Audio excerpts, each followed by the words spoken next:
Samsung Galaxy S21 সিরিজের একটি phone Samsung Galaxy S21 ultra. এই ফোনটা বাজারে লঞ্চ হতে পারে কোন সময় এবং তার স্পেসিফিকেশন কি হতে পারে বা না পারে, এটা নিয়ে বেশ গুঞ্জন চলছে প্রযুক্তি দুনিয়াতে কয়দিন যাবত।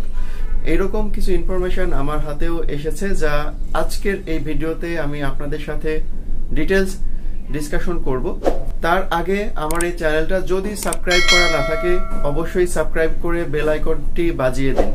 তো চলুন শুরু করা যাক যে স্যামসাং গ্যালাক্সি S21 আলট্রাতে কি আছে না আছে। অ্যান্ড্রয়েড হেডলাইন জানাচ্ছে যে স্যামসাং গ্যালাক্সি S21 আলট্রা 2021 সালের ফার্স্ট কোয়ার্টারে বাজারে আসতে পারে এবং তারা বেশ কিছু ইনফরমেশন পেয়েছে যে এর ক্যামেরা কেমন হবে, এটা নিয়ে তারা বেশ কিছু ইনফরমেশন পেয়েছে যা তাদের ওয়েবসাইটে প্রকাশ করেছে। এই ইনফরমেশনগুলোই আজকে মূলত এই ভিডিওতে আমি আপনাদের সামনে উপস্থাপন করছি। S21 আলট্রা ফোনটাতে ব্যবহার করা হবে রেয়ারে কোয়াড ক্যামেরার সেটআপ। এর মধ্যে একটা বিষয় লক্ষণীয় যে এই চারটা ক্যামেরার মধ্যে দুইটা ক্যামেরা ব্যবহার করা হবে টেলিফটো লেন্স হিসেবে। টেলিফটো লেন্স দুইটা কেন প্রয়োজন?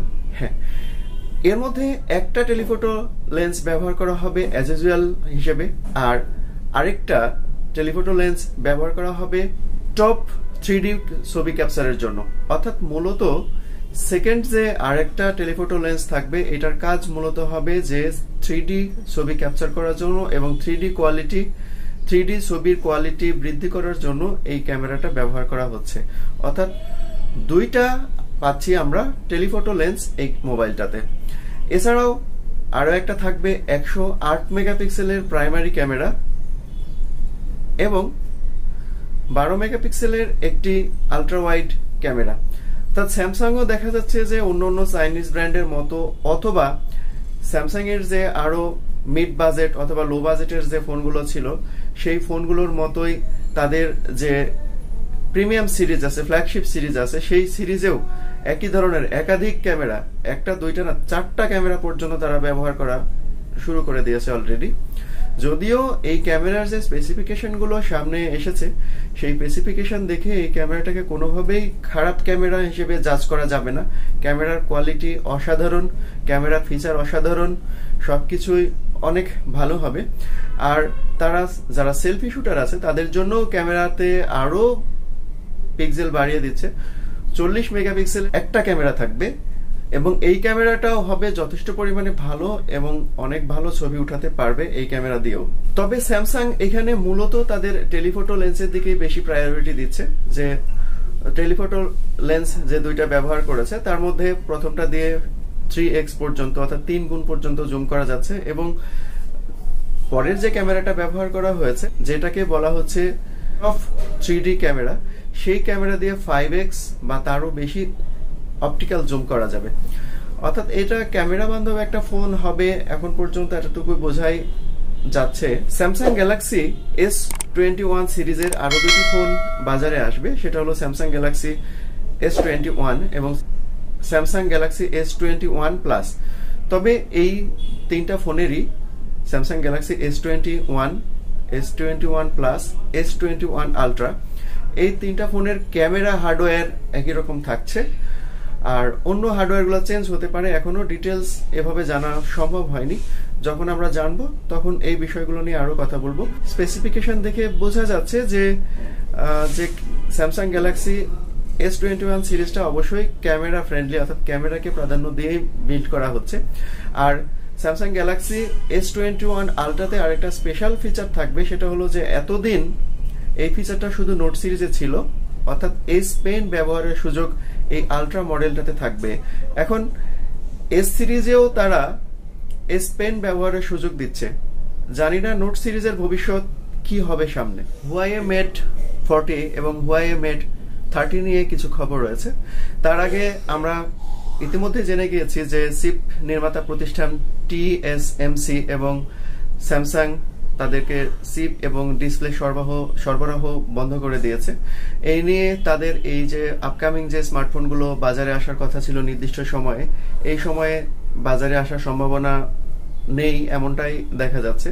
এবং অ্যান্ড্রয়েড হেডলাইন্স এর ওয়েবসাইট সহ অনেক জায়গাতে দেখা যাচ্ছে যে তাদের আপকামিং যে স্মার্টফোন হুয়াওয়ে মেট 30 এই ফোনটা অক্টোবরের মাঝামাঝি সময়ে চীনে লঞ্চ হবে এবং নভেম্বরের সময়ে ইউরোপের কিছু দেশে লঞ্চ হতে পারে এমনটা জানা যাচ্ছে। এবং তাদের আরেকটা যে সিরিজ ছিল যে হুয়াওয়ে মেট 40 এই সিরিজটা এই বছরে বাজারে আসার কথা থাকলেও এখন এই যে প্রতিকূল পরিবেশের জন্য এই বছরে আর বাজারে আসছে না, হয়তো এটা লঞ্চ হবে সামনে বছরের প্রথম দিকে 2021 সালের প্রথম দিকে লঞ্চ হতে পারে। এছাড়া আরো যে ছিল হুয়াওয়ে মেট 40s অথবা 30s এই ফোনগুলো বাজারে আসার সম্ভাবনা এখন পর্যন্ত আর দেখা যাচ্ছে না। যদিও হুয়াওয়ে এর আগেই বা বিভিন্ন গণমাধ্যমে জানাচ্ছে যে তারা যথেষ্ট পরিমাণে চিপস সংরক্ষণ করে রেখেছে আগে থেকে। তারা জানাচ্ছে যে প্রায় 10 মিলিয়ন চিপ তারা আগে থেকে সংরক্ষণ করে রেখেছে, এটা দিয়ে তারা বেশ কিছু স্মার্টফোন বাজারে লঞ্চ করতে পারবে। অ্যান্ড্রয়েড 11 এর বিটা ভার্সন অলরেডি লঞ্চ হয়ে গিয়েছে এবং পিক্সেল ফোনে অলরেডি অনেক দেশে এটা আপগ্রেড পাওয়া যাচ্ছে। যারা ব্যবহার করছেন তারা জানেন যে এই অপারেটিং সিস্টেমটা কেমন এবং বিভিন্ন ফোন কোম্পানিগুলিও তাদের ইউআই কে ডেভেলপ করতেছে অ্যান্ড্রয়েড 11 এর সাথে কম্প্যাটিবল করার জন্য। তো এই দলে অপ্পো তাদের কালারওএস কে আপগ্রেড করে নিল, কালারওএস 11 নামে তারা তাদের নতুন ইউআই সার্ভে। এই ইউআইটা মূলত অ্যান্ড্রয়েড 11 কে বেস করে তৈরি করা হচ্ছে এবং এই ওএসটা সর্বপ্রথম অপ্পো জানিয়েছে যে তাদের অপ্পো X2 ফোনে পাওয়া যাবে। এরপরে যে বিভিন্ন তাদের যে সিরিজগুলো আছে সেই সিরিজগুলোতে এই কালারওএস বিভিন্ন সপ্তাহ বিভিন্ন ডেট অনুযায়ী আসতে থাকবে। অপ্পো দাবি করছে যে এই কালারওএসটা আগের যে কোনো কালারওএস এর চেয়ে স্পেশাল কিছু দিক বেশি দেখাবে। যেমন তারা বলছে যে নতুন ওএসটা কাস্টমাইজেশন ভালো হবে, কাস্টমার কাস্টমাইজেশন ভালো হবে, এফিসিয়েন্সি, স্মুথনেস, সিকিউরিটি এবং প্রাইভেসির দিকটা অনেক বেশি স্ট্রং থাকবে অন্য কালারওএস এর চেয়ে।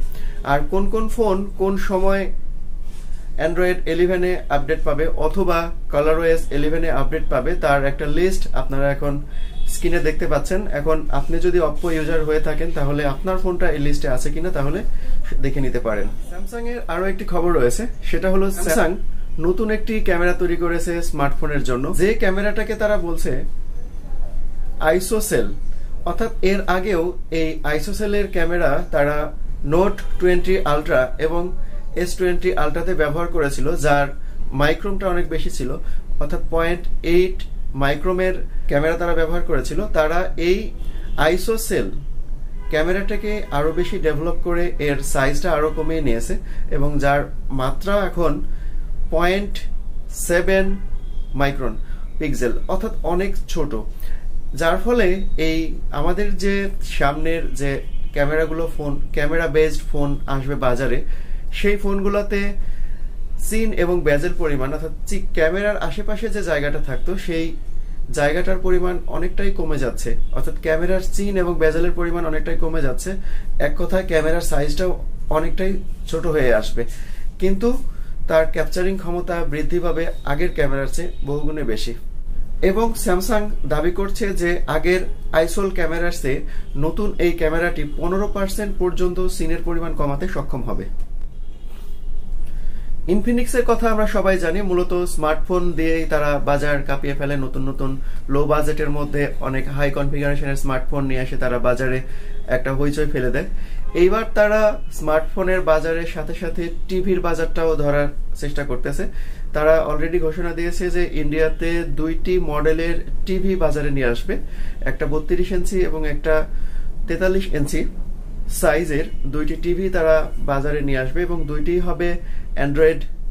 এই 2টা টিভির র্যাম থাকবে 1 জিবি এবং রম থাকবে 8 জিবি। মূলত তারা স্মোকার নামে এই টিভি 2টি বাজারে লঞ্চ করবে এবং এর সাথে সাথে তারা ইয়ারবাডসও বাজারে নিয়ে আসবে, যার দাম হবে 2000 রুপির নিচে এবং টিভির দাম শুরু হবে 2500 উপরে। 2500 টাকার উপরে। আসলে অ্যাকচুয়ালটা কবে সেটা লঞ্চ হওয়ার সাথে সাথেই বা 2-4 দিন আগেই জানা যাবে। এখন পর্যন্ত তারা বাজারে নিয়ে আসে নাই, যখন নিয়ে আসবে তখন এই সম্পর্কে ডিটেলস জানা যাবে। তো এই ছিল আজকের টেক নিউজ। যদি ভিডিওটা ভালো বা খারাপ লেগে থাকে অবশ্যই লাইক এবং ডিসলাইকের মাধ্যমে জানাবেন। আর পরিশেষে চ্যানেলটা যদি সাবস্ক্রাইব করা না থাকে তাহলে অবশ্যই সাবস্ক্রাইব করে আমাকে উৎসাহিত করবেন। সবাই ভালো থাকবেন। ধন্যবাদ সবাইকে।